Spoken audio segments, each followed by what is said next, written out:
This is a civil rights issue. They are targeting families of kids with special needs and parents with disabilities, and they are stealing their children. Hey friends, thanks so much for tuning in. It means the world to us.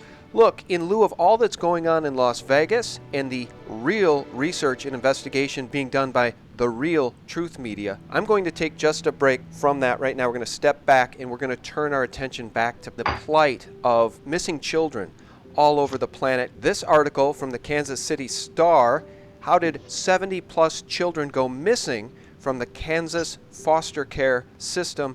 Guys, you'll remember Senator Nancy Schaefer, who exposed the CPS stealing kids, and when she named the names, she lost her life. I served in the Georgia State Senate, and after 4 years of viewing the ruthless and unsparing actions of Child Protective Services, also called CPS, which I will use tonight, I wrote a scathing report entitled "The Corrupt Business of Child Protective Services."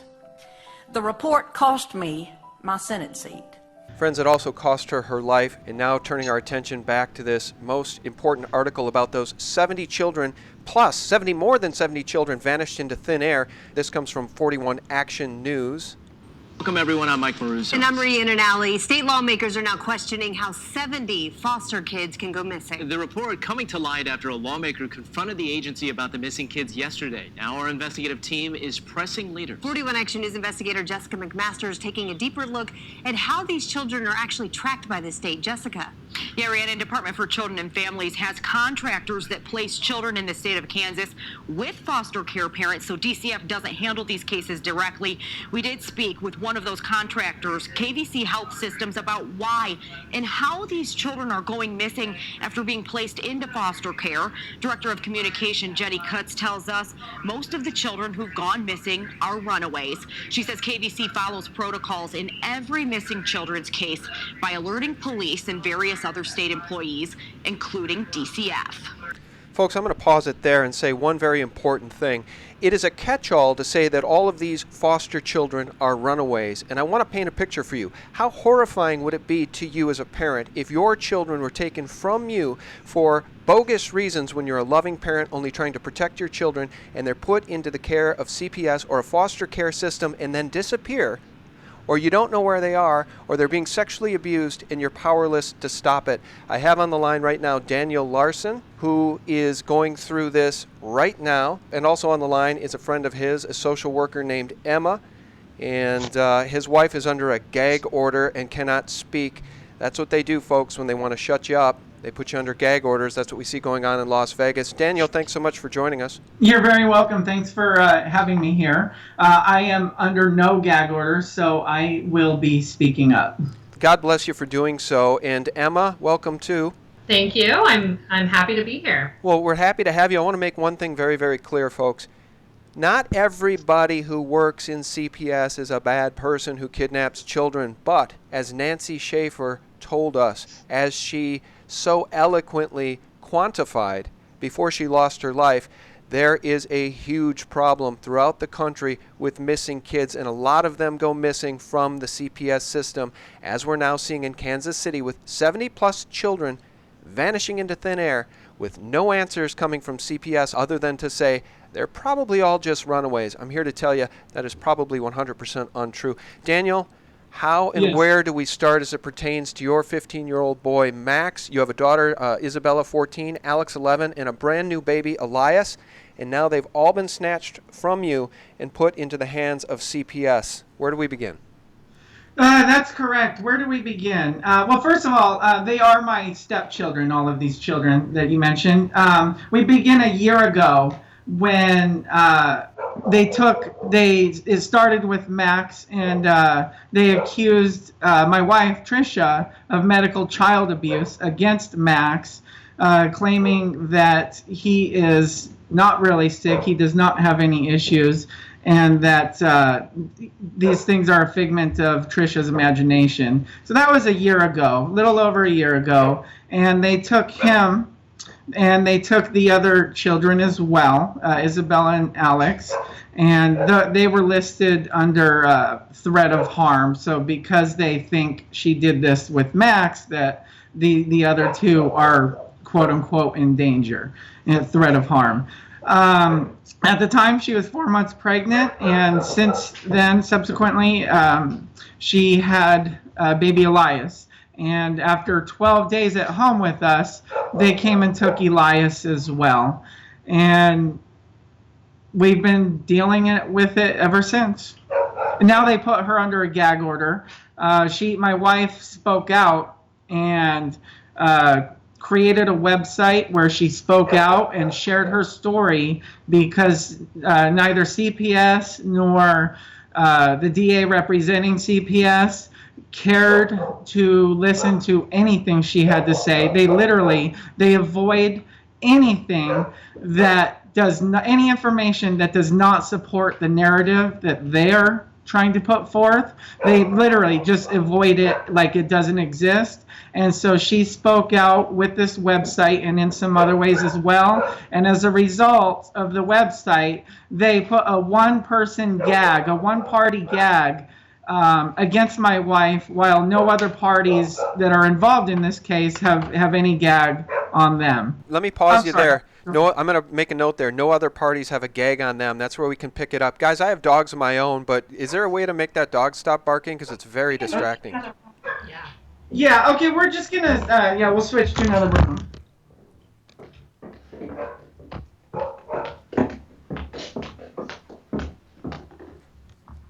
Okay. Is that better?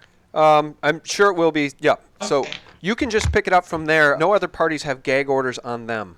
That's correct. So when this gag order was placed, it was placed against, there's several other parties. You have CPS represented. Each of the children have their own lawyer representing them. These lawyers are just rubber stamps for CPS. And then you have CASA, which is called, that stands for Court Appointed Special Advocate. And the CASA is supposed to be representing the children in a way that helps them adjust to their foster situations or whatnot. And they're just another rubber stamp for CPS as well. Anyway, so you have all those parties that are involved in this case. You have about 8 to 10 people in this courtroom on one side, and my wife right there on the other side, just her against all these other people. None of those other people have a gag. They're allowed to go say anything they want to anybody they want, which they've done. They've actually, everybody they talk to, they'll go and give a one-sided story, talk about these things as if they're fact instead of just allegations, and they do it for the purpose of getting the support they want and the answers they want to basically manufacture evidence against my wife. So she's gagged, none of them are. That's why I'm speaking and she is not, because there's no gag against me and they can't shut me up. Well, Daniel, let's just stop here and let's get the basic facts on what the accusations are, because I just want to point out to folks that in terms of the CPS, we now see them going after people for homeschooling. Did a Buffalo mother's fight to educate her own children actually land her behind bars? Tonight, Kiari Harris is facing charges while her 2 young children sit in foster care. She tells us her decision to homeschool her children put a target on her back. Now, Daniel, please explain to us what caused all of this to happen. Did Max have special needs and you were trying to get care for Max? I know that you guys sought out a neuroscience doctor and that only made things worse. So explain to me how we got to where we are. So I'd like to add something as a social worker in the state of Oregon. And this is Emma. Yeah, Emma, please jump in. And there is a huge issue in Oregon. And this issue is involving families of children with special needs. Currently, the State Department of Human Services, DHS, Child Welfare, is targeting families like Trisha's. They are struggling to meet the needs of families of children with special needs, and they are removing them. And two of Trisha's 4 children have documented, proven special needs. They have epilepsy and they have developmental disorders, and these are all well documented throughout their medical records. But what's happening is doctors who are having disagreements with the way these children are being cared for are then making calls to CPS, and then CPS is getting involved. And the problem is these social service providers, most people who work for child welfare do not have masters in social work. Most of them are, perhaps maybe a college degree. Most of them are not parents. And they are suddenly taking over the care of these children with complex medical needs, when in reality, the system really needs to be focusing on providing comprehensive support for these families and not bringing on a trauma of removal. So what you get is doctors who are frustrated with kids with complex needs and are mismanaging their care. And you have child welfare who can benefit financially from keeping these kids in the system. And so essentially, this is what has happened to Trisha. She has 2 kids with very complex medical needs and doctors who disagreed about their care. Okay, thank you for that background. We've had challenges in our own family with a child with some of these needs because he was vaccinated when he was very, very young, and I didn't know any better. I would bet that your children, too, received all the vaccinations. We don't have to get into the vaccines issue right now. I would suggest people watch the movie Vaxxed. But Daniel, is that true? Were Max and Isabella both fully vaccinated? Correct. That is true. Yeah. It makes me wonder. We know the incidence of autism in this country is now, I think, 1 in 60. It wasn't that long ago, folks. When I was growing up, it was 1 in 10,000. So we know children are being damaged. Not all children, but many, many of them, and they're all being damaged in different ways with different ailments, many of them on different parts of the spectrum, some with full-blown autism, others with Asperger's, others with processing disorders, others with neurological issues. And as a parent who loves your children, all you can do is try to help them. I recently reached out to a friend of mine named Mark, who I've interviewed, and he said that bentonite clay can be used for a safe detox, and cilantro oil with chlorea. He said one study has showed that after 3 months of treatment, 71% of aluminum had been removed and 90% of lead and mercury. I'm no doctor, but as a person who cares about his kids and as a person whose heart goes out to you, Daniel, we got to look at homeopathic options, because you tried to get your kids help. You and your wife did, tried to get them help, and you put them in the hands of this neuroscience doctor, and things only got worse. Is that correct? Yes, and actually I would like to add one thing, kind of piggybacking on what you've just said about the vaccines. One of the issues in the state of Oregon is that if you do not follow a doctor's recommendations, you can have your children removed. That's there right. are parents in the state of Oregon who are against vaccination, and they could potentially face losing their children to child welfare because they're not following the advice of these doctors. So the overreach of government in the state of Oregon in terms of what parents have in terms of rights to decide medical care for their children is extremely concerning. Well, it absolutely is, and it's the overreach of government. You just hit the nail on the head, Emma, because if we do not have the right to our own physical bodies and to the welfare and control over our children, we are absolutely slaves on a plantation, because we cannot, as Vaxxed the movie has proven to us, we cannot trust these big pharma companies. And the vaccine schedule, it's very tyrannical. It used to be, I think when I was a kid, 8, 9, 10, 11 vaccines throughout childhood before the age of 18. Now it's north of 30, and they want to ramp it up to 70. So they're shooting our children filled with this stuff, and when our children end up damaged, it's we the parents that have to live with the consequences. Meanwhile, in California, criminal governor Jerry Brown passed into law the mandatory vaccination bill, and whether you homeschool, private school, or go public schools, doesn't matter, you have to get your children vaccinated now by law in California, and I can think of nothing more tyrannical. Can you, Emma? No, and what's really concerning to me is that there is no accountability for the government or for these doctors if things go wrong. But parents are, facing having their children removed if things do go wrong. So that's a concern. There needs to be accountability for the doctors. There needs to be accountability for the government in terms of the well-being of these kids. Well, in our case, this is Dan speaking. In our case in particular, vaccination. I don't. Whatever the cause is. The bottom line is, Trisha and I, we trusted the doctor to know. The doctor is the one with the qualifications and the credentials, and we trusted that the doctors knew what they were doing. And when that happens and it doesn't go right, and the state comes in their overreaching power, abuse of power, comes and blames the parent for possible misdiagnosis or whatnot with the child. How is that? That's just an abuse of power. That's overreaching, and it's not even. The doctor should be the one that's accountable, since they are the ones with the qualifications, and they're the ones that went through all the training. They're the ones that are required to, use their profession, use their knowledge to diagnose properly and figure out what is wrong.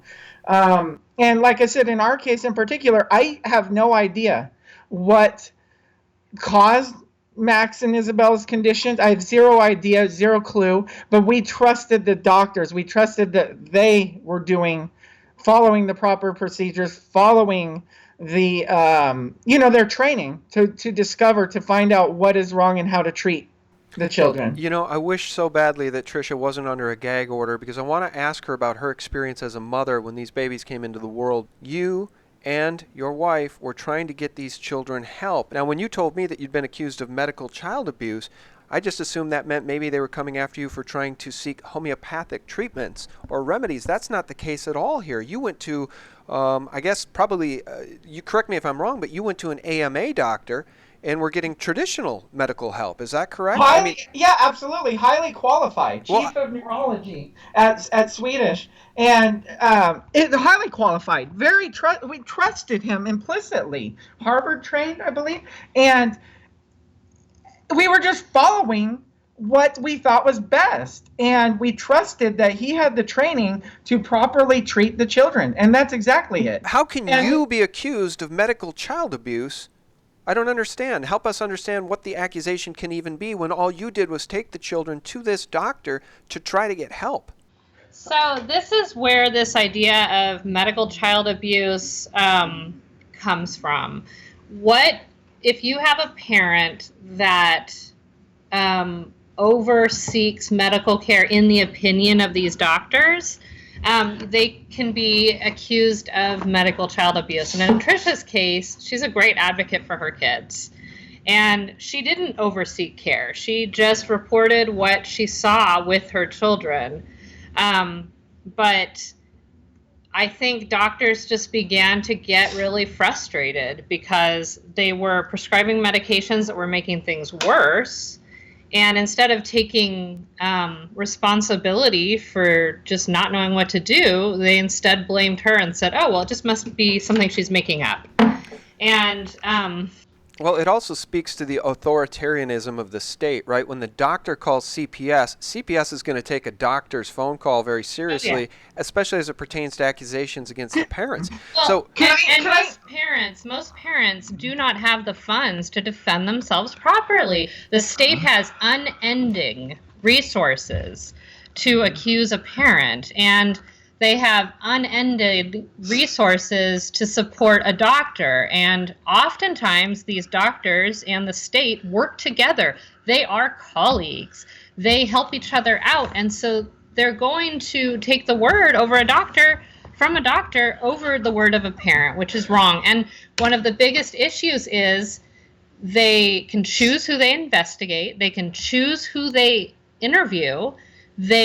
What they can do is they can do investigations that are completely poorly done, where they don't interview key witnesses who know what's really going on, all to support these doctors, which is wrong.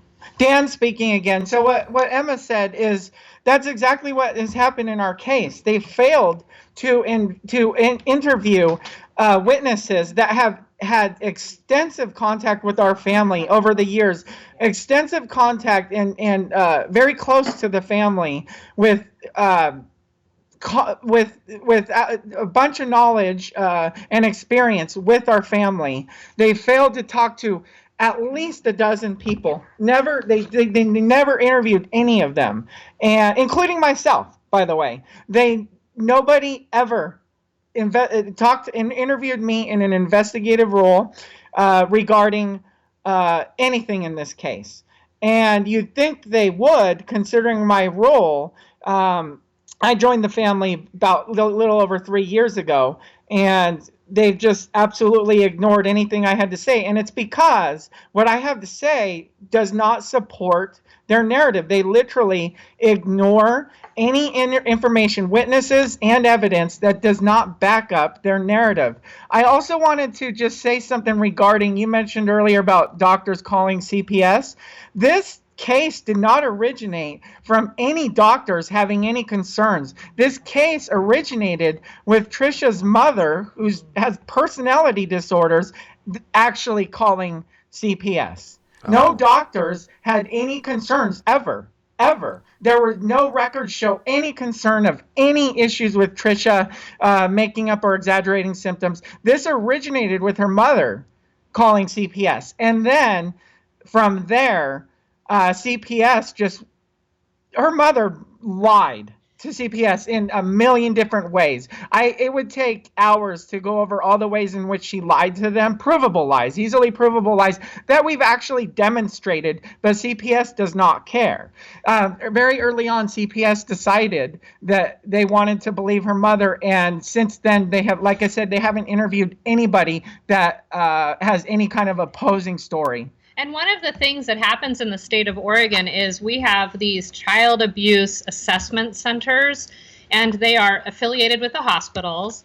And so these are forensic pediatricians is what they're called. So these are pediatricians that don't have a clinical background. They are contracted by the state. So child welfare uses these pediatricians to evaluate children they feel might have been abused. And then these pediatricians are the ones who provide all information for the case. Now, the problem is these pediatricians are not specialists. They're not neurologists, they're not neurosurgeons, they're not geneticists. And so they don't have experience with these more complex kids. Their experience is interviewing and helping CPS to build a case against the parents. And that's what they do. And they really should be in an ideal world, their job really should be to contact all of the specialists working with the children. They should be contacting the doctors that are working with these kids and gathering information. But what they're doing instead is coming to an opinion and then convincing all of the doctors on these children's teams, and this has happened not just in Trisha's case, this is something that has happened in several other cases here in Oregon, convincing them that the parent is a child abuser. And because these are state-sponsored pediatricians, the doctors that are working with these families are kind of forced to kind of change their opinions about these parents, which is really a major problem. Because again, these pediatricians, these forensic pediatricians, don't have that clinical day-to-day experience of working with these families. They don't know these families well. They don't know these kids well. This is just a one-time shot, and they're feeding these kids into child welfare. They are feeding these kids into foster care. And unfortunately, some of these doctors are presenting themselves as child saviors. And this is a problem because putting a child in foster care is not saving a kid. Supporting the families, supporting these kids, supporting good care for them, that's saving these kids. Well, absolutely. I just want to say that taking children from loving parents is the absolute worst thing you can do, especially for a child with special needs, emotional needs, processing disorders, or otherwise. Putting them into the hands of a foster care parent who may or may not be a good role model or a loving substitute here in the meantime, and in many cases are not, is the worst thing you can do. And I just want to talk real briefly, and Emma, you can weigh in on this if you'd like, but there is a conflict of interest for people who work for the CPS. This comes from 2014 of December here from the New American. When CPS kidnaps children for money, And the article says every time CPS seizes a child, it gets money from the government, lots of money. That is a conflict of interest, is it not? Yes, and these specific doctors that are these forensic pediatricians, they have a conflict of interest in terms of evaluating these kids because they are being paid for by the state, they are being sponsored by the state, and their only interest is building cases for the prosecution. They're not people who are trying to be objective and look at things the way they need to happen. And this is a huge problem. Another thing too is keep in mind that the money that they get for the children that they kidnap, they get more money when the children are medically fragile or have special needs. They get more money through Title VII funds. Title yes. VII funds. So the Title VII funds essentially allow child welfare to access a huge amount of administrative costs, which can pay for their social service workers. And this is especially problematic when you have a state that has a tax system that doesn't support child welfare, which is what happens in the state of Oregon because the state of Oregon doesn't have a sales tax. And so state of Oregon depends on those federal matching funds that they're getting from Title VII funds. And so when they pull a child with special needs, they can actually access a much higher level of funding to pay for their system and to pay for their social service providers, to pay for the managers, to pay for the program specialists, and to pay for these doctors. And so this is one of the hugest problems. And the problem with these funds is that they can only access them if they have removed the child and placed them in foster care. Right. There are not any preventative funds. There are some, but there's very few. There's no prevention of removal. What they're doing is the only way they can access these funds is by removing the kids. And then once a family is in the system, then they continuously target that family, especially if it's a kid with special needs, because they can access all of that funding they need to keep their program going. Yeah, I want to just say one thing. I agree with you. The problem in this country, and I think there are people suffering silently, people that don't have access to even my little platform here. Unfortunately, I don't think that there's anything I can do to help you guys change this other than to give you publicity here and to get the word out that people need to protect themselves. And we can talk about solutions. I'm not even sure what they are in this case, but I just want to say that there are people suffering silently with children who need help. And you guys are right. There's endless resources once they get your kid into the system. Endless resources in these prisons, in the jails. You ever notice that? Endless resources once people are in the criminal justice system or in the system you're describing, the CPS system. But precious few resources for parents who need genuine help and are searching for help for these kids prior to getting into those systems. Don't you find that fascinating? I find it extremely disgusting and tyrannical that in this country we have 3 times as many people incarcerated in prisons as China, and China has more than 3 times our population. There's something very, very wrong in this country. That's absolutely true. That's absolutely true. And regarding where they're going to put CPS and child welfare, I'm not the one who coined this term, but I'm going to use it. The child welfare industrial complex. Okay, it's a huge money throughout the country, every single state. There is just tons of money in that system. And the majority of the money is in the back end after they kidnap the kids, after they destroy families. Most of it is put into the back end and very little into the front end. One of my solutions would be perhaps they start, first of all, get rid of incentives, because CPS also has incentives to take children and incentives to adopt the children out to new parents, right, to foster parents or new parents. And so you have incentives to actually take the kids and adopt them out. It's more money for them. Instead of that, perhaps putting more money, and they got billions, put that money in the front end in helping. If you find a family with real issues and real problems, perhaps it would be so much cheaper to put that money into actually helping that family in the ways that you deem CPS deems they need the help. Although I don't trust CPS's judgment there, but my point being that start putting money in the I call it the front end instead of the back end after they've destroyed the family and kidnapped the kids. Yeah, well said. And the problem is that they are taking kids without any preventative services. Right. And that is the biggest issue. They need to have funding for preventative services, and they need to be preventing, not just taking this family through the legal system and destroying them. It's not helping these kids. Yeah, it's not helping the kids at all, but as Nancy Schaefer revealed before she was, I think, murdered along with her husband, of course they called that a murder-suicide. I don't believe that for a second. Nor do I. And she revealed that the CPS system is not there, for the most part, to help people, to help families, to help children. Tonight, I'm talking about those children removed from their homes intentionally for profit. Children are seized unnecessarily from their families due to the federal aid created in 1974 entitled the Adoption and Safe Families Act.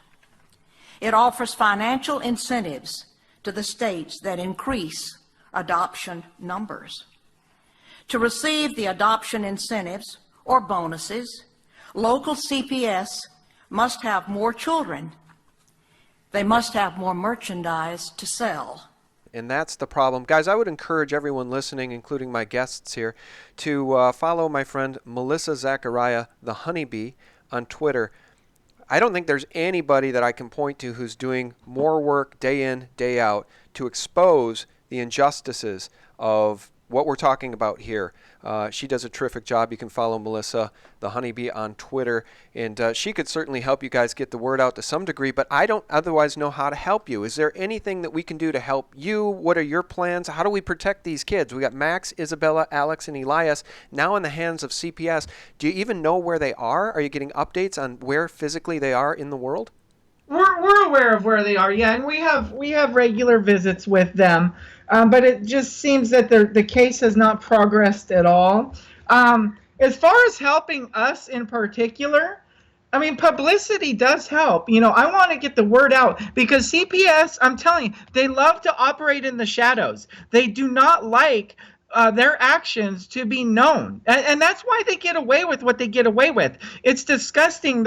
In the last year, all the things that I've learned that CPS has done to families, not just in Oregon but all over the country, and they do this. They get away with it because they work in the shadows. We actually tried to, in the website that we did, we tried to expose it, and guess what they did? They gagged my wife, and once again, because they like to work in the shadows, so now they're back in the shadows again. So honestly, in terms of our particular situation, I don't want them to be able to work in the shadows and get away with this. And one of the major issues is that parents are ashamed to be involved with child welfare because they're being labeled as unfit parents. It's a horrible place to be. And I think what people don't understand is this could happen to anybody. This is not something anybody is immune from. You could be a well-educated, somebody who has a good, solid life going on for you, and you could have your kids removed. You could be labeled a child abuser, and they could destroy your entire life. And the problem is most parents don't want to go out and say, hey, I had my children removed, because of the shame factor. And I think that we need to bring this out into the light. This can't be hidden in the way it has been hidden for so many years. Parents need to be able to talk about it, and the general public needs to understand that this is a major problem that is going to impact us all. This is not, just a bunch of low-life parents that are having their kids removed. This is everybody. We are normal, good members of our society who pay taxes and have jobs. And the general public needs to be aware that this is an issue that needs to be looked at. Yeah, I'd like to add something to what Emma just said along those same lines is a lot of the time, and I think one of the reasons when I've seen in this last year, the way I've seen CPS and the state operate in terms of literally lying in court, in terms of basically ignoring my wife's rights. Okay, the way I've seen them operate, one of the things that has shocked me throughout this is the fact that the public doesn't get outraged at these kinds of things, at what they're doing. And one of the examples of a lie, this is a straight up lie. The CPS worker, in the very first hearing we had, where they go in front of the judge to supposedly justify their decision to take the children, the CPS investigator stood up and lied about Max using a wheelchair, said Max was wheelchair bound, and now he's not using a wheelchair. Max literally never ever used a wheelchair. Okay, it is well known. Since then, they have acknowledged that hasn't. Max told the investigator that he never used a wheelchair, and after that was when he went to the judge and he made the judge believe that Max used a wheelchair. Well, when you're told he used a wheelchair and then you see him walking and running, you're going to think a miracle happened. And that's what they did to get support. That's what they did. One of the lies they told in order to get the judge to rubber stamp their decision to take the kids. I kind of went off track there, but the point that I was going for was that when the general public hears that CPS got involved in families' lives, I think most people will think to themselves, well, gosh, if CPS took the kids, then there must be something there. And I'm here to tell the world that is absolutely not true. They took these children based on nothing. And they do it, not just in our case, they do it every day. They take kids away from parents based on nothing, based on such small evidence. They call it shelter care when you go in front of the judge. And that shelter care hearing, I don't know the numbers, but generally the judges agree with CPS. I don't know that they ever don't. It's just another rubber stamp there as well. I think it's just a sham just to give the appearance of due process, but it really isn't. And back to my original point is they take kids based on nothing. So when people think to themselves, well, gosh, there must be something, that is not true. They can do it to anybody if they decide to. It would take more evidence to charge people with a crime than to remove their kids. They have to have a lower level of evidence to take somebody's children than to charge them with a crime like shoplifting. Right. And that's a problem. It's a civil rights issue. This is a civil rights issue. They are targeting families of kids with special needs and parents with disabilities, and they are stealing their children. I think maybe we can sum this up by understanding that our families in this country are under attack and have been under attack for decades by the medical industrial complex, by the Rockefeller medicine complex, by, for lack of a better word, the New World Order. If they can destroy our families from within, they destroy our ability to have a healthy republic by and for the people. If they can separate mother from father through jobs or divorce, if they can take the kids and indoctrinate them in their public schools, or better yet, remove them and put them into foster care, they literally destroy our country, the very fabric of our foundations from within. And I do think that we are all under attack. And the reason for a conversation like this is, although I can't do anything to help you get your children back, Daniel and Trisha, I very much have empathy for what you're going through, and I wanted to help you get the word out. And I'm sorry that there's a gag order on your wife. I very much wanted to get her input on what's going on here. The website injusticeoregon.com is now unavailable to view because of the gag order. Final word from you, Daniel, on anything that we can do. Can we follow you guys on Twitter? What else can we do just to keep updated on your battle? You can follow us on Twitter. What we've been posting on Twitter, though, is most just general CPS issues and not case-specific stuff, and that's because of the gag. So right now, that's the only presence we have is on Twitter. I am aware of possible other. I'm looking into other means, but right now all we have is Twitter. Really, Injustice Oregon on Twitter. Injustice Oregon, correct? Yes. So like I said, it doesn't have case specific stuff. We talk about more just general CPS corruption and things like that, because it is corruption. It's abuse of power. It's state overreach. In particular though, our case, just the exposure, like I said earlier, they operate in the shadows, and if we can expose them, if that's all I get out of this right now, then hopefully that'll help. Perhaps that can help another family stand up to them, and just getting more families to stand up to them and not allow them to railroad people like this and destroy families. Yeah, and if anyone listening thinks that they have a way to help this family, please do reach out to them via Twitter, Injustice Oregon, @Injustice Oregon on Twitter. Daniel Larson has been my guest, and his friend Emma, who is a social worker. Emma, any final words for you before we part ways? I just want to thank you for listening to this story, because I think that, as I said before, this is a huge civil rights issue. And I really feel like the only way this is going to be addressed is if families like Trisha's come out into the open and let the world know that these things are happening, that these injustices are happening. And I think people need to be aware that this is an issue, and the government is never going to raise our children better than families who love their kids. That's right. And the government should be working to support families, not to destroy them. Yeah, that's right. Thank you. Right. You're welcome. Thank you very much. You're welcome. It's my pleasure, and I'm sorry this is happening to you, so my best to your wife, Trisha, who could not talk with us on this call because of the gag order.